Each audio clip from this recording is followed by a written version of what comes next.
En Italie du Nord, les barrages routiers devraient devenir la norme alors qu'une grande partie de la région vient d'être placée en quarantaine jusqu'au 3 avril prochain. Une mesure qui concerne pas moins de 16 millions de personnes. Le but, enrayer l'épidémie alors que le nombre de personnes infectées est dernièrement passé à plus de 7000, dont au moins 366 décès.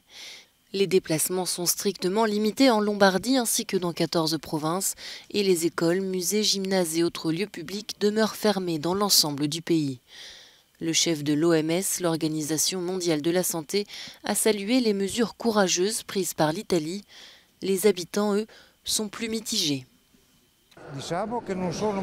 Le comportement de nos responsables politiques est chaotique. Au lieu de rassurer les citoyens, ils créent davantage de panique. Je pense que c'est nécessaire, on verra ce qui se passe ensuite. Il n'y a rien d'autre à faire. En France, le président Emmanuel Macron a tenu une réunion d'urgence et le gouvernement a annoncé l'interdiction des rassemblements de plus de 1000 personnes. Ailleurs en Europe, des dirigeants prennent la parole comme le chancelier autrichien Sebastian Kurz pour rassurer leur population tout en indiquant que des mesures d'endiguement similaires à l'Italie pourraient être prises prochainement. Pendant ce temps, en Iran, l'un des pays les plus touchés par l'épidémie, les organisations gouvernementales ont pulvérisé du désinfectant pour assainir les routes, les rues et les lieux accueillant du public.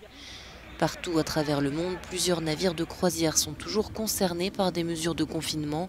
En Égypte, des passagers ont débarqué à Luxor et 45 personnes positives au Covid-19 ont été hospitalisées. Au Caire, des centaines d'Égyptiens se sont rendus au ministère de la Santé pour passer des tests de dépistage. Une nouvelle positive en Chine, le foyer de l'épidémie.